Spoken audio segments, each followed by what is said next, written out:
Hello बच्चों, let's read the question. The question is which of the following is a pure substance? A water, A air, B is distilled water, C is steel and D is brass. So बच्चों question में हमसे पूछा गया है कि जो given substances हैं, we have four substances. इनमें से हमें बताना है कि प्योर सबस्टेंस कौन सा है. So let's see the key concept. तो बच्चों साइंटिफिकली हम प्योर सबस्टेंस उसी को कहते हैं जिसकी कंपोजिशन क्या हो, सेम कंपोजिशन हो, सेम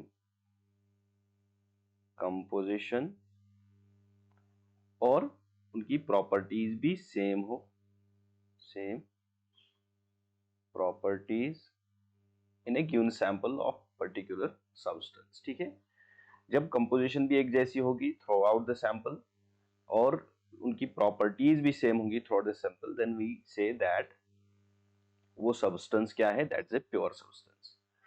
अब हम हमारे यहाँ पे चार ऑप्शंस दिए हैं. First is the air. तो बच्चों एयर क्या है? Air is basically not a pure substance scientifically, क्योंकि इसमें मिक्सचर ऑफ गैसेस होते हैं. It has oxygen, it has nitrogen, it has carbon dioxide, it has many more particles and gas in it. So air is not the pure substance. ठीक है, इसके बाद हम steel की तरफ आए. ऑप्शन सी इज स्टील है. तो स्टील क्या है? Steel is again an alloy, एक एलॉय. ठीक है, मींस इसमें एक से ज्यादा अलग तरह के कंपोनेंट्स होते हैं. So steel is the alloy of iron and carbon. तो इसमें आयरन के पार्टिकल्स भी हैं, कार्बन के पार्टिकल्स, दैट मींस इसकी कंपोजिशन सेम नहीं है. क्लियर?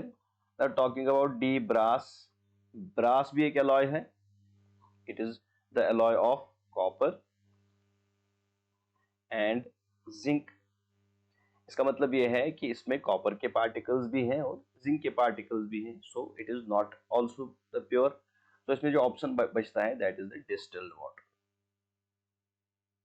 सो डिस्टिल्ड वाटर की अगर हम बात करें, डिस्टिल्ड वाटर का मतलब यह है कि हमने इससे जो इसमें वाटर में जो एडेड साल्ट्स वगैरह होते हैं उसको हमने उसमें कुछ भी ऐसा साल्ट नहीं है, इसमें सिर्फ पार्टिकल्स हैं वाटर के, H2O पार्टिकल्स, H2O मॉलिक्यूल सिर्फ वाटर में.